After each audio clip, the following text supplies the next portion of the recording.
കഴിഞ്ഞ ദിവസമൊക്കെ വലിയ വിവാദമായ കേസായിരുന്നു രാഹുൽ ഈശ്വറിൻ്റേത്. അതിജീവിതയുടെ പേര് വിവരങ്ങൾ വെളിപ്പെടുത്തിയതിനാണ് രാഹുൽ ഈശ്വർ അറസ്റ്റിലായിരുന്നത്. ഇപ്പോൾ തിരുവനന്തപുരം ഫോർട്ട് ആശുപത്രിയിലേക്ക് അദ്ദേഹത്തെ വൈദ്യപരിശോധനയ്ക്കായി കൊണ്ടുവരുന്ന ദൃശ്യങ്ങളാണ് കാണുന്നത്.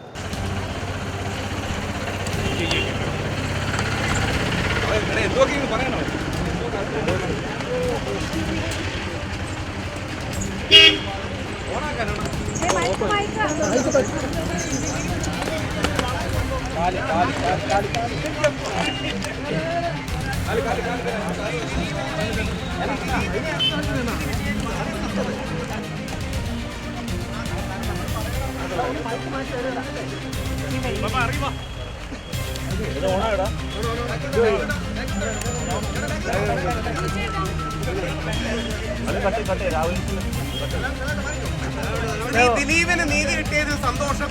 മാധ്യമങ്ങളോടെ വിജയഭേരി മുഴക്കുകയല്ല, പക്ഷേ ദയവായി ഞങ്ങളെ പോലുള്ളവർ കുടുക്കപ്പെടുമ്പോൾ, കള്ളക്കേസിൽ കുടുക്കപ്പെടുമ്പോൾ നിങ്ങൾ സപ്പോർട്ട് ചെയ്യണം. കിഡ്നിയിലേക്ക് പ്രശ്നമാവുമെന്ന് ഡോക്ടർ പറഞ്ഞു. അതുകൊണ്ടാണ് 4 ദിവസം വെള്ളമില്ലാതെ കഴിഞ്ഞു, 5 ദിവസം ആഹാരം ഇല്ലാതെ കഴിഞ്ഞു. ശ്രീ ദിലീപിന് നീതി കിട്ടിയതിൽ സന്തോഷം. അതിന് മാധ്യമങ്ങളെ കുറ്റം പറയുകയല്ല, പക്ഷേ നിങ്ങൾ ഞങ്ങളോടൊപ്പം നിൽക്കണം. 11 ദിവസം ആലോചിച്ച് നോക്കൂ. 11 ദിവസമായി സ്റ്റേഷൻ ജാമ്യം തരുന്ന കേസാണ്. 11 ദിവസമായി.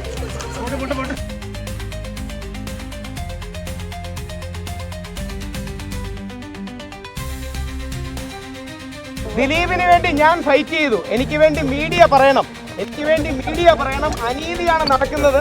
11 ദിവസമായി അനീതിയാണ് നടക്കുന്നത്. 11 ദിവസമായി 11 കിലോഗ്രാം കുറഞ്ഞു.